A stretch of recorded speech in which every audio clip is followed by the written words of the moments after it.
Hello everyone, welcome back to my channel all about a nurse life. So ये video आप लोगों के लिए काफ़ी ज़्यादा इन्फॉर्मेटिव होने वाली है क्योंकि इस वीडियो में मैं आपको बताने जा रही हूँ एक ऐसे एग्जाम के बारे में जो कि नर्सिंग करियर के लिए एक गोल्डन गेटवे है। सो जितने भी स्टूडेंट्स हैं जो कि आगे चल के नर्सिंग फील्ड में अपना करियर बनाना चाहते हैं, ये वीडियो उनके लिए एक मस्ट वॉच वीडियो है। सो इस एग्जाम में मैं आपको सी नेट एग्जाम यानी कि combined nursing entrance test exam के बारे में डिटेल्ड इन्फॉर्मेशन दूंगी फ्रॉम ए टू जेड। सारा इन्फॉर्मेशन आपको इस वीडियो में ज़रूर मिल जाएगा।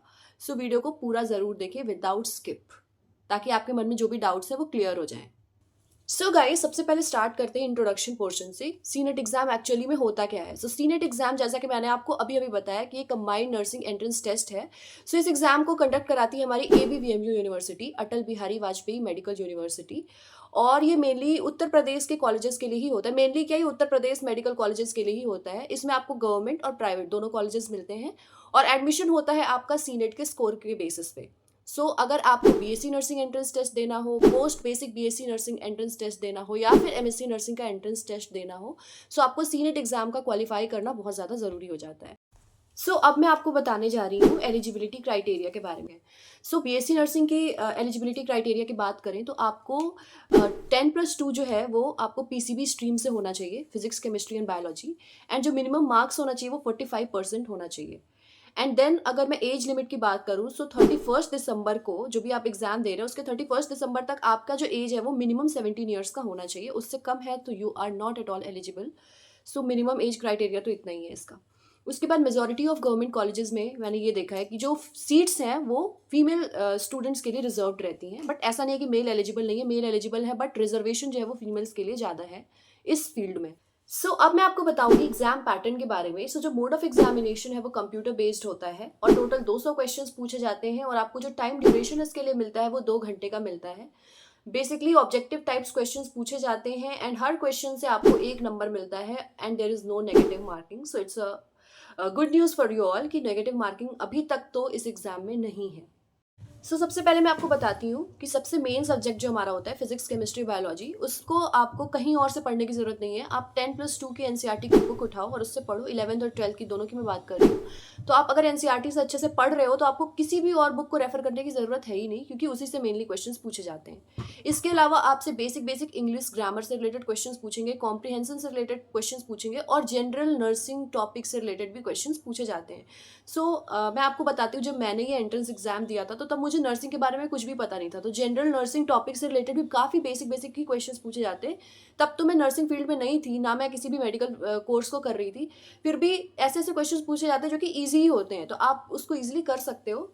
तो थोड़े बहुत आप कहीं और से यूट्यूब से रेफरेंस ले सकते हो। बहुत सारे चैनल्स हैं जहाँ पे कि आपको जनरल नर्सिंग टॉपिक से रिलेटेड क्वेश्चंस कराते हैं वो।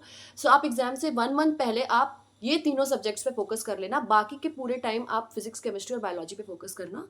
अब बात कर लेते हैं एग्जाम प्रोसेस की। जो सीनेट एग्जाम का जो फॉर्म है वो ABVMU की ऑफिशियल वेबसाइट पे आता है, जहाँ पे कि आपको फिल करना होता है फॉर्म को। फॉर्म फिल करते वक्त आपसे आपकी बेसिक इन्फॉर्मेशन ली जाएगी, प्लस आपकी अकेडमिक इन्फॉर्मेशन ली जाएगी रिलेटेड टू आपने 11th और 12th कहाँ से किया था, 10th कहाँ से किया था, उससे रिलेटेड और मार्क्स वगैरह से रिलेटेड इन्फॉर्मेशन, जो बेसिक सारे एग्जाम्स में क्वेश्चन पूछे जाते हैं वो आपको फॉर्म फिल करते वक्त आपको इसमें इन्फॉर्मेशन देनी होगी। उसके अलावा आपको अपने स्कैन डॉक्यूमेंट्स भी अपलोड करने होंगे। फिर बात करते हैं फीस की। तो SC/ST कैटेगरी के लिए जो एग्जामिनेशन फीस है वो 1200 रुपीज़ की है और जनरल और OBC के लिए 2000 रुपीज़ की एग्जामिनेशन फीस आपको सबमिट करनी हो सकती है। एग्जामिनेशन फॉर्म जो है वो जून और जुलाई के मंथ में आता है and within 1 week of submission of examination form आपका एडमिट कार्ड भी आ जाता है। जून और जुलाई में ही बेसिकली इसका फॉर्म अभी तक आता है। तो इस टाइम देखते हैं 2026 में भी शायद जून और जुलाई में ही आएगा। जब भी आएगा मैं आपको अपडेट कर दूंगी अपने इस चैनल से। बात करते हैं कौन कौन से कॉलेजेस जो है वो इस एग्जाम के थ्रू आपको मिल सकते हैं। सबसे पहले मैं आपको बताती हूँ, बहुत सारे गवर्नमेंट कॉलेजेस है उत्तर प्रदेश के जो कि ABVMU से एफिलिएटेड हैं। जो भी गवर्नमेंट कॉलेजेस ABVMU से एफिलिएटेड है वो आपको इस एग्जाम के थ्रू मिल जाएंगे। इनमें से कुछ टॉप कॉलेजेस का मैं आपको नाम बताना चाहती हूँ, जैसे कि SGPGI, राम मनोहर लोहिया, KGMU। उसके अलावा बहुत सारे गवर्नमेंट कॉलेजेस हैं, जैसे कि कानपुर में है, झांसी में है एंड मैं जिस कॉलेज में करंटली पढ़ रही हूँ LLRM मेडिकल कॉलेज मेरठ, ये भी आपको इसी के थ्रू मिलेगा। बहुत सारे गवर्नमेंट कॉलेजेस इसके अंडर हैं। साथ के साथ सिर्फ गवर्नमेंट कॉलेजेस ही नहीं, उत्तर प्रदेश के अंडर जितने भी प्राइवेट नर्सिंग कॉलेजेस हैं वो सब भी ABVMU से ही एफिलिएटेड है। वो भी आपको इसी के थ्रू मिलेगा, इस एग्जाम के थ्रू आपको मिलेगा। क्योंकि अब वो बात नहीं रही कि प्राइवेट नर्सिंग कॉलेजेस में आप ऐसे ही एडमिशन ले लोगे। अब उसके लिए भी आपको ये सीनेट एग्जाम देना काफ़ी ज़्यादा ज़रूरी है, कंपलसरी ही है। सो अब मैं आपको कुछ टिप्स देना चाहूँगी इस एग्ज़ाम को क्वालिफ़ाई करने के लिए, जो पर्सनली मैंने फ़ॉलो किया था।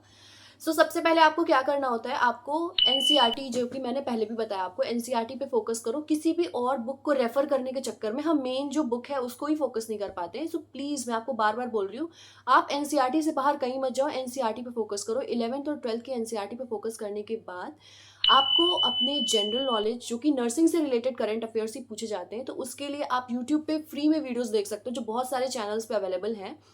और डेली 2-3 घंटे फिक्स कर लो, आपको पढ़ना ही पढ़ना है, कंसिस्टेंसी के साथ। ज़्यादा पढ़ने के लिए नहीं बोल रही हूँ, डेली 2-3 घंटे भी अगर आप पढ़ रहे हो, तो इस एग्ज़ाम के लिए बहुत है क्वालिफ़ाई करने के लिए।